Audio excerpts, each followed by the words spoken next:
How's it going, everybody? So, guys, I gotta say, you guys probably know I mentioned yesterday that there was an event that was held or hosted by a friend of mine. And just one sec, guys, I want to make the screen a little brighter so I can even see what's going on over here. Okay, this is better. So, I gotta tell you guys, you know, I can see that people, there's a lot of people, I mean, this is obvious, it goes without saying. It doesn't matter if you took the stuff, if you didn't take the stuff. There's a lot of people, even the people that took the stuff, who know, who understand that something is terribly, terribly, terribly wrong. And guys, I'll tell you something, just from last night's,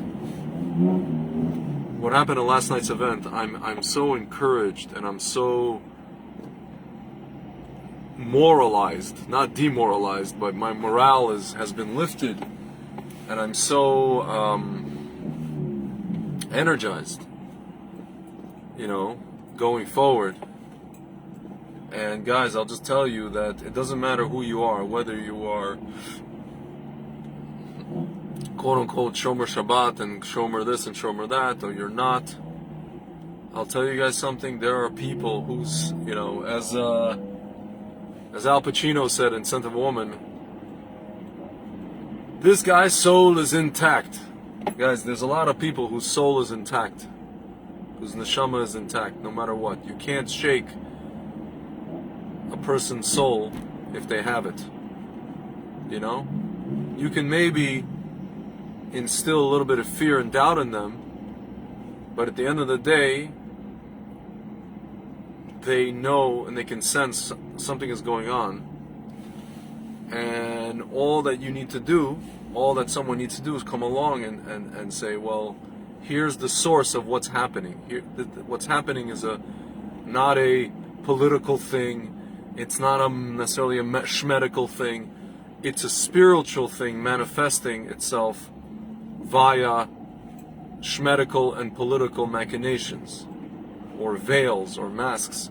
But in reality, when you slice it down, it's a spiritual thing. When you demonstrate that to people, my friends, even people who are kind of on the fence, or people who are not asleep necessarily, but just, people who are kind of like, again, they know something's wrong, but they're too busy to look in that direction, or too busy to examine, the moving parts of it, or the machinery, as my friend Ephraim likes to say.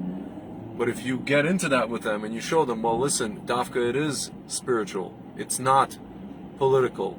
It's not medical. It's not left versus right. It's a spiritual issue. And when you get into that with people who understand, who at least, come to something and want to listen, then you can do, it's very powerful, guys. You can have a very great effect, not only an effect on the people that you're speaking to directly at the, so to speak, that particular moment, but you can have a ripple effect.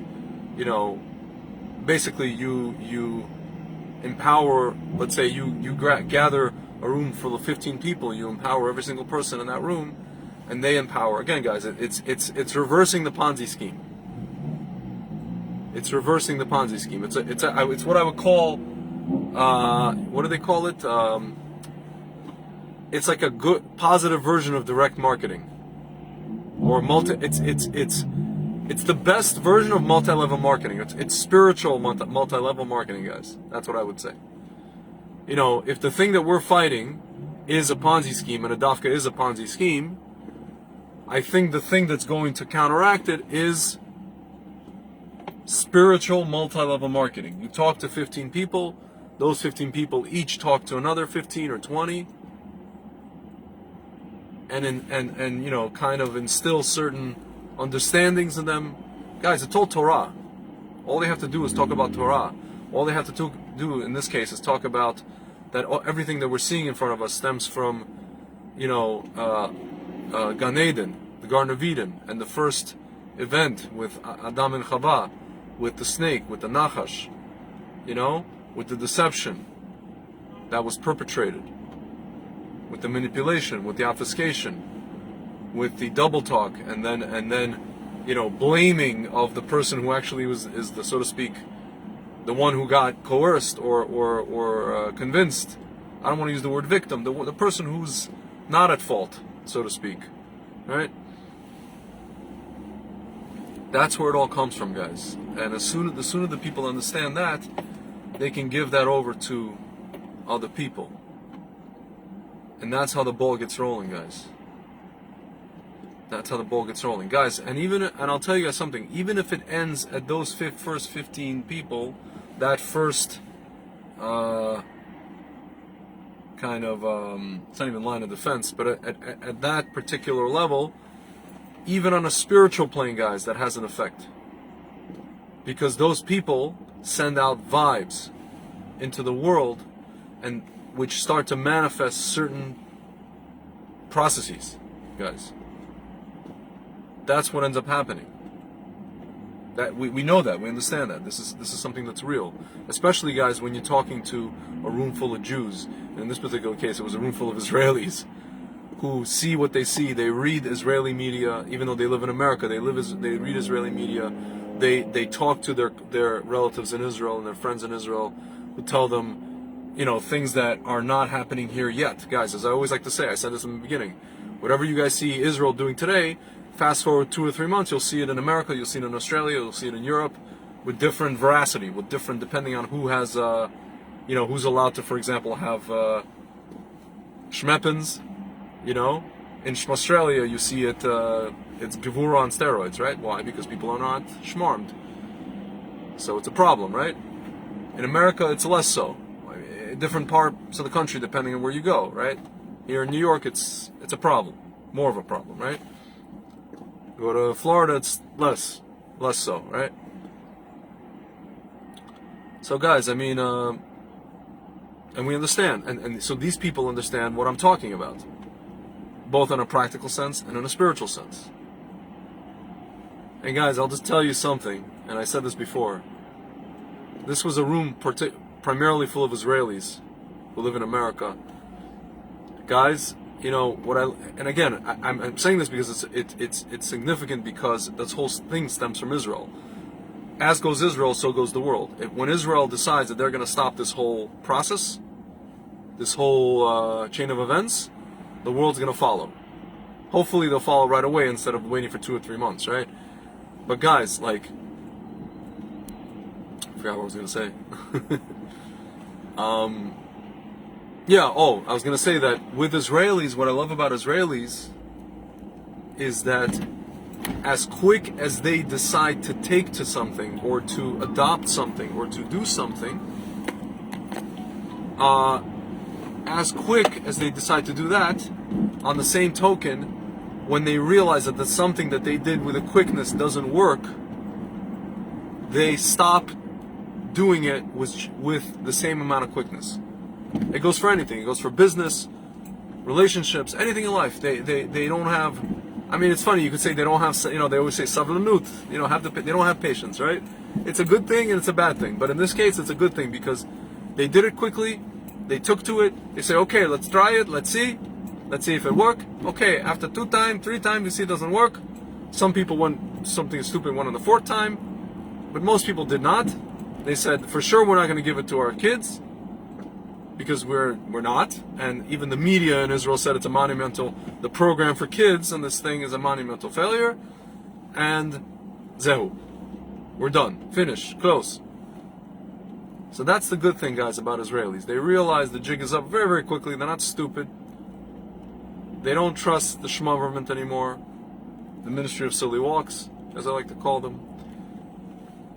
And yeah, guys, I was just very encouraged. I was very, my morale was re-energized. Just going forward, I was very much, it made me happy. Or as my Israeli friend likes to say, it makes me happy.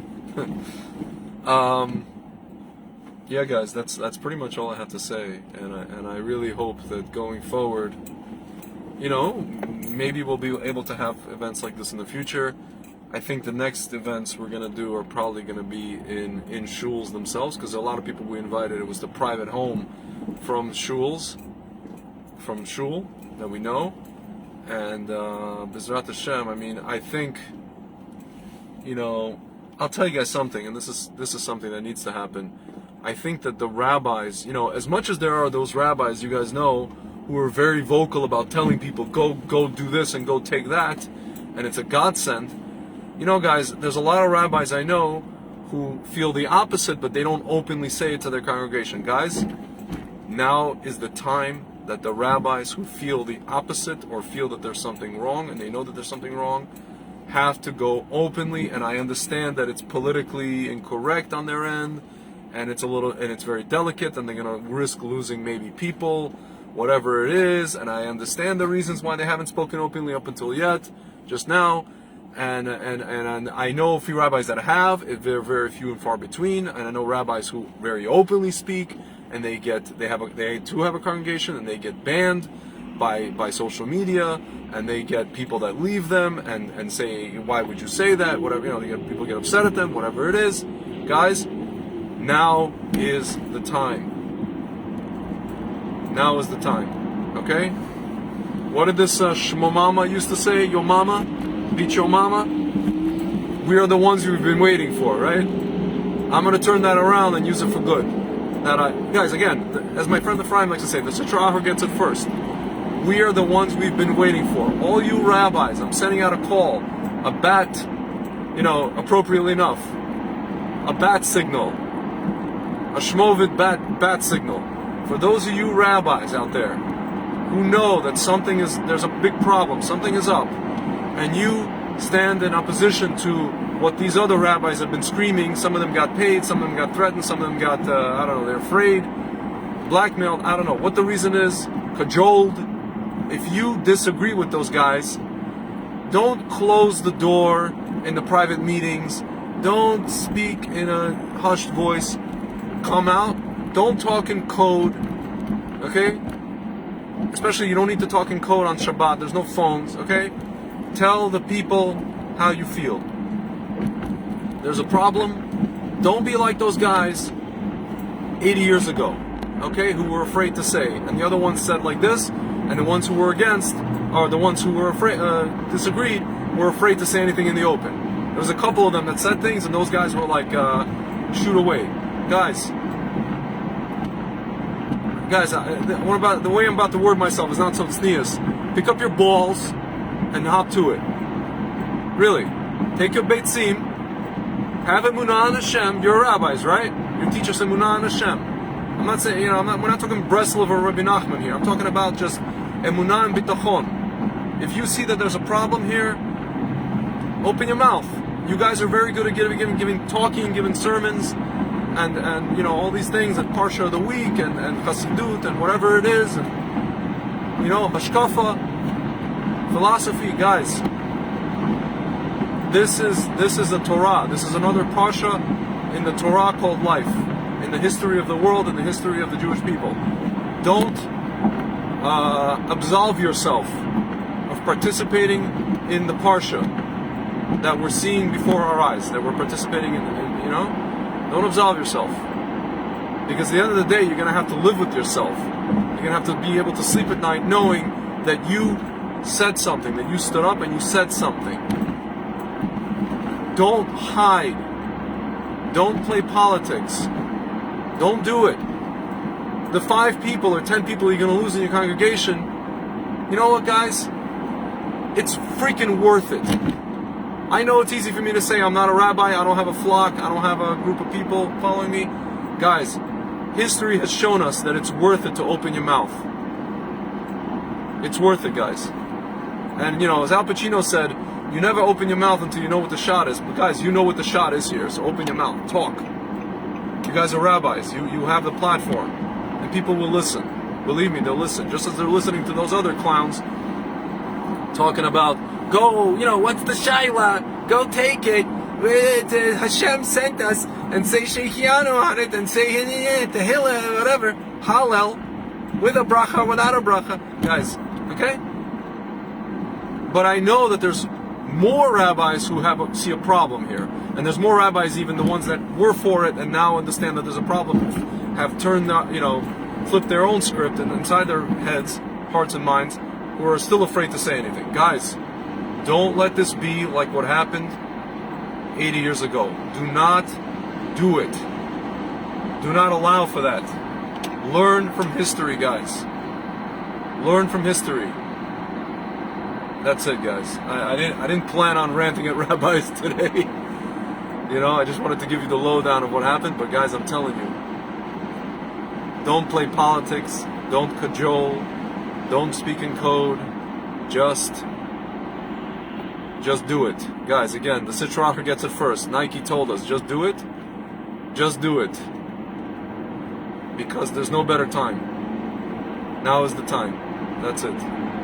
Alright, guys. Talk to you soon.